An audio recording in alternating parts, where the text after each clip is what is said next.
అందరూ నమస్కారం. ఇవాళ మన స్టూడియోలో ఐకాన్ ఆస్ట్రాలజర్ గట్టుపల్లి సురేష్ బాబు గారు ఉన్నారు. గురుగారితో మాట్లాడదాం. గురుగారు నమస్కారం. జై శ్రీమన్నారాయణ. 2025 జనవరి మాసం సింహరాశి వారికి ఎలాంటి ఫలితాలు ఉండబోతున్నాయి?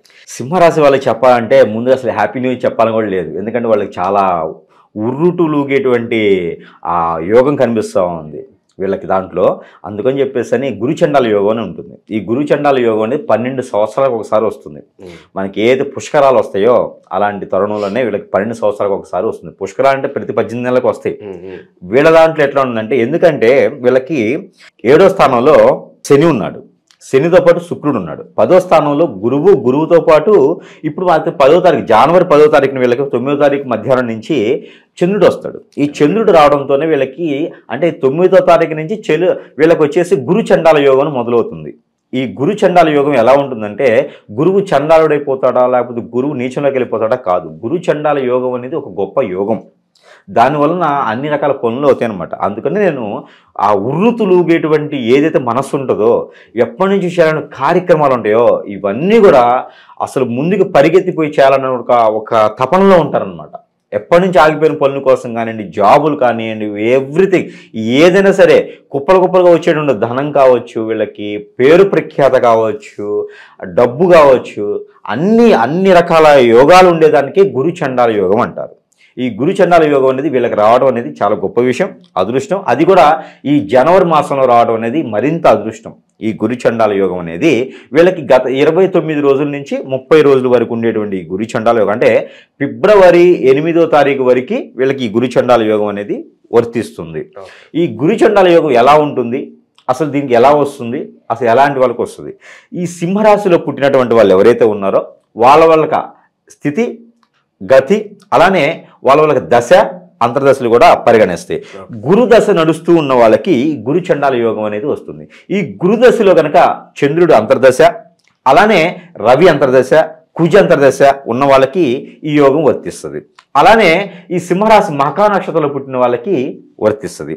అలానే 9వ స్థానంలో రవి ఉన్నా, 4వ స్థానం నుంచి 5వ స్థానంలో గురువు ఉన్నా కూడా ఈ యోగం వర్తిస్తుంది. 2వ స్థానంలో బుధుడున్నా ఈ యోగం వర్తిస్తుంది. ఈ గురు చండాల యోగం అనేది చాలా గొప్పదనమాట. మీరు ఎసురుబాటు లేకుండా ఒకే దగ్గర ఎక్కడేసి ఇంకొకటి అక్కడే అన్నట్టుగా అదే జాబు, అదే అన్నం, అదే ఇల్లు విసుగెత్తిపోయేసి మీ మీద మీకే విరక్తి వచ్చినటువంటి పరిస్థితుల్లో ఉన్నటువంటి సింహరాశి వాళ్ళు ఎవరైనా ఉంటే కూడా వాళ్ళకు కూడా ఈ గురు చండాల యోగం వలన కొంతమేర బాగుంటుందని చెప్పుకోవచ్చు. అయితే ఈ గురు చండాల యోగంలో కొంతమేర చెడు కూడా ఉంటుంది. ఏదైతే 2వ స్థానంలో రవి ఉన్నప్పుడు, అలానే 6వ స్థానంలో కుజుడు ఉన్నప్పుడు కుజు దోషం కింద పరిగణిస్తారు దాన్ని. 6వ స్థానం, 8వ స్థానం, 4వ స్థానం, 12వ స్థానంలో కుజు దోషం కింద పరిగణిస్తారు. ఆ కుజుడితో పాటు గురువు ఉన్నా, లేదా బుధుడు లేకపోతే రవితో పాటు బుధుడున్నా, 6వ స్థానంలో శుక్రుడితో పాటు శని ఉన్నా, ఇలాగ ఎవరైనా ఉంటే కూడా వాళ్ళకి కొంతమేర దురదృష్టవంతం చెప్పొచ్చు. వాళ్ళకి యోగం వర్తించినప్పటికీ వాళ్ళ దాంట్లో ధనం ఎవరికైనా మోసపోయి ఆ మోసపూరితమైన అబద్ధాలు వినడం, మోసం జరగడం కూడా జరుగుతుంది. కాబట్టి కొంతమేర వాళ్ళు జాగ్రత్తగా ఉండాలి. ఈ గురు చండాల యోగం ఉన్నటువంటి సింహరాశి వాళ్ళకి 90% కలిసి వచ్చినా ఆ 10% మాత్రము కొంతమేర జాగ్రత్త తీసుకుంటే అదృష్టవంతులు అవుతారు. ఎందుకంటే వాళ్ళ పక్కనే ఉండి మోసం చేసేటువంటి వాళ్ళు ఎక్కువగా ఉన్నారు వీళ్ళకి. అలానే వీళ్ళకి నరదిష్టి ఎక్కువగా ఉన్నది. అలానే వీళ్ళకి జాబులో కూడా కొంతమేర వెసులుబాటు కనిపిస్తుంది, కానీ శాలరీలు సరిగా ఇచ్చేదానికి కనపడదు. అంటే చేస్తానికి కష్టపడతారు, కష్టపడ్డా కూడా ఎంత చెట్టుకు అంతే గాలన్నట్టుగా, ఎంత మోటినా అంటే రోకలు వేసి ఎన్ని పోట్లు రొట్టినా కూడా అంతే పిండి అన్నట్టుగా ఉంటుంది అనమాట. అంటే ఎంత చేసినా అంతే పిండి, ఎంత ఇసిరినా అంతే పిండి అని అంటారు కదా, అట్లానే వీళ్ళకి గురు చండాల యోగం కలిసి వస్తుంది. కానీ కొంతమేర 90% కలిసి వచ్చినా ఆ 10% మాత్రం కొంతమేర ఆ అదృష్టానికి వీళ్ళ చేతుల్లో ఉంది. కాబట్టి వీళ్ళు వెసులుబాటు చూసుకోవాల్సి వస్తుంది. అయితే ఈ గురు చండాల యోగం ఏంటంటే, మీకు ఎక్కడైనా ఇళ్ళు కన్స్ట్రక్షన్స్ ఆగిపోయి కోర్టులో ఉన్నాయి కలిసి వస్తాయి. అలానే పూర్వీకుల ఆస్తి ఏమైనా రావాలనుకుంటే వస్తుంది. ఆరోగ్య సమస్యలు ఏమైనా ఉంటే కూడా అవి కొనసాగేలా ఉంది. కాబట్టి కొంతమేర ఆరోగ్య సంబంధించి మాత్రం జాగ్రత్తగా ఉండాలని చెప్పడం జరుగుతూ ఉంది. ఈ గురు చండాల యోగం ఇంకా కూడా వీళ్ళకి యోగిస్తారికి ఇంకా ఎలాంటి యోగిస్తుంది అంటే, పిల్లలు కలిగేందుకు ప్రయత్నం చేస్తే యోగిస్తుంది. కొత్తగా జాబ్కి ఎవరైనా ప్రయత్నాలు చేస్తే కూడా బాగానే ఉంటుంది. అయితే జనవరి 2 తర్వాత ప్రయత్నం చేయండి. ఈలోపు ప్రయత్నం అంతగా అనుకూలంగా లేదు. ఏదైతే ఉత్తరాయణ కాలం మనకి 17వ తారీఖు మొదలవుతుంది. ఈ ఉత్తరాయణ కాలం మొదలైన తర్వాత జాబుకు ప్రయత్నం చేసినట్టయితే ఈ సింహరాశి వాళ్ళకి ఖచ్చితంగా జాబ్ వచ్చేటువంటి అదృష్టం ఉంది కాబట్టి ఆ మేర ప్రయత్నం చేయొచ్చు. విదేశాలు వెళ్ళాలనుకుంటారు గురుగారు, అటువంటి వారి పరిస్థితి ఏంటంటే ఈ యోగం వల్ల విదేశానికి జాబు కాకుండా చదువుకోవడానికి వెళ్ళే వాళ్ళకి బాగా పనిచేస్తుంది. అది ఉత్తర వైపున ఉన్నటువంటి దేశం కానీ తూర్పు వైపున ఉన్నటువంటి దేశాలు కానీ వెళ్ళొచ్చు, మంచి జరుగుతుంది. అలానే మనకి గల్ఫ్ కంట్రీస్కి వెళ్ళేటువంటి అదృష్టం అయితే ఉండదు కాబట్టి ఆ మేర ప్రయత్నం చేసి లాస్ అవ్వేదానికి ఆస్కారం ఉండకూడదు. అలానే వీళ్ళకి ఉత్తరం వైపు కానీ తూర్పు వైపు కానీ ఉన్నటువంటి కంట్రీస్ ఏవైతే ఉన్నాయో వాటికి వెళ్ళగలుగుతారు. దక్షిణ వైపు అయినా సరే ప్రయత్నం చేయొచ్చు, కానీ గల్ఫ్ కంట్రీస్ మాత్రం వెళ్ళేదానికి ప్రయత్నం విఫలమవుతుంది కాబట్టి ఆ మేర చేయకపోవటమే మంచిది. అలాగే హెల్త్ వైజ్ ఎలా ఉంటుంది, ఏదన్నా సమస్యలు వచ్చే అవకాశం కనిపిస్తున్నాయి? ఈ జనవరి మాసంలో సింహరాశి వాళ్ళకి కొంతమేర ఆరోగ్య సమస్యలు అయితే ఉంటాయి. అంటే కొత్తగా వచ్చేటువంటి ఆరోగ్యాలు ఏమైతే ఉన్నాయో అవి పెద్దగా అయితే వెసులుబాటే ఉంటుంది కాబట్టి పాత రోగాలు ఏమైతే ఉంటాయో దీర్ఘకాలికంగా ఉన్నటువంటి జబ్బులు ఏవైతే ఉంటాయో అవి కొనసాగేదానికే ఉంటుంది కాబట్టి జాగ్రత్త వహించుకుంటే మరీ మంచిది. అలానే వీళ్ళకి ఏదైతే ఈ యొక్క గురుచండాల యోగం మర్చిపోయారు, ఆ గురుచండాల యోగం ఏదైతే ఉందో ఈ గురుచండాల యోగం ఉండడం వల్ల వీళ్ళకి కొంత యాక్సిడెంట్లు అయ్యేదానికి ఆస్కారం ఎక్కువగా ఉంటుంది కాబట్టి ఆ మేర ప్రయాణం చేసేటప్పుడు కూడా ఆచి చూసి ముందడుగు వేయటం మరీ మంచిగా జరుగుతుంది వీళ్ళకి. ఎందుకంటే గురువు శనిలాగానే బద్ధకం ఉంటాడు.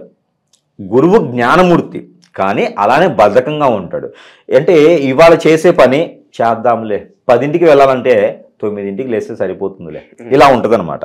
యోగం ఫలిస్తుంది, కాకపోతే ఆ కుజుడి దయ వల్ల కొంత ఎక్కువగా జోషుగా ఉంటేనే ఈ యోగం ఫలిస్తుంది. కాబట్టి మైండ్ని ఎక్కువగా మోటివేట్ చేసుకుంటూ ఉండాలి, తనలో తానే మోటివేషన్ అవుతూ ఉండాలి.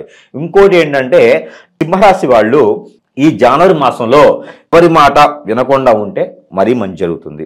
ఎవరి మాట వింటే మోసపోయేదానికి ఎక్కువ ఆస్కారం కనిపిస్తూ ఉంది కాబట్టి ఎవరి మాట వినకూడదు. మానసికంగా కొంత బాధపడేదానికి ఉంది కాబట్టి ఎవరి మాట వినకుండా ఉండి మోసపోయే కన్నా కూడా ఆ మానసిక స్థితిగతులు వీళ్ళకి వీళ్ళే ఆలోచించుకొని వీళ్ళకి వీళ్ళే పరిగణించుకుంటే కనుక చాలా బాగుంటుంది. అలానే ఇంట్లో ఏదైనా పెద్దలు ఉంటే కనుక ఎలానో అదృష్టం మనకి మకర సంక్రాంతి ఉంది కాబట్టి ఈ సంక్రాంతి పర్వదినాన కనుమ రోజు కానివ్వండి భోగి రోజు కానివ్వండి ఏదైనా దానాలు చేసినట్లయితే ఆ పెద్దలకు ఏదైనా సమర్పించుకున్నట్లయితే కనుక వాళ్ళ ఒక దీవెన వీళ్ళ మీద ఉండటం వల్ల ఈ యొక్క దశలు అంతర్దశలు కూడా బాగుంటాయి. ఈ యోగం ఏదైతే మనకి గురుచండాల యోగం ఉందో ఈ యోగం కూడా వీళ్ళకి పరిగణించాలనుకుంటే కనుక ఈ యొక్క మాసంలో ఏదైతే సంక్రాంతి పర్వదినాలన ఏదైనా దానాలు చేసినట్టయితే ఆ హరిదాసునికి కానివ్వండి లేకపోతే బ్రాహ్మణోత్తమునికి కానివ్వండి లేకపోతే స్వామివారి గుళ్ళు ఆలయాల్లో కానివ్వండి వీళ్ళు ఏదైనా దానాలు చేసినట్లయితే మరింత పరిగణించేటువంటి అదృష్టం బాగా కనిపిస్తుంది. కాబట్టి ఆ మేర విష్ణు ఆలయాల్లో కానీ ఏదన్నా అమ్మవారి ఆలయంలో కానివ్వండి లలితాదేవి లేకపోతే కనకదుర్గ అమ్మవారు సరస్వతి మాత అలానే కాళికామాత ఆలయం ఇలాంటి ఆలయాల్లో కనుక వీళ్ళు ఆలయాల్లో దీపారాధన చేసేందుకు స్వామివారికి ఆయిల్ సమర్పించినట్లయితే వీళ్ళలో ఉన్నటువంటి రుమ్మతులు ఏవైతే ఉన్నాయో అవి తొలగిపోయేదానికి ఆస్కారం ఎక్కువ కనిపిస్తూ ఉంది.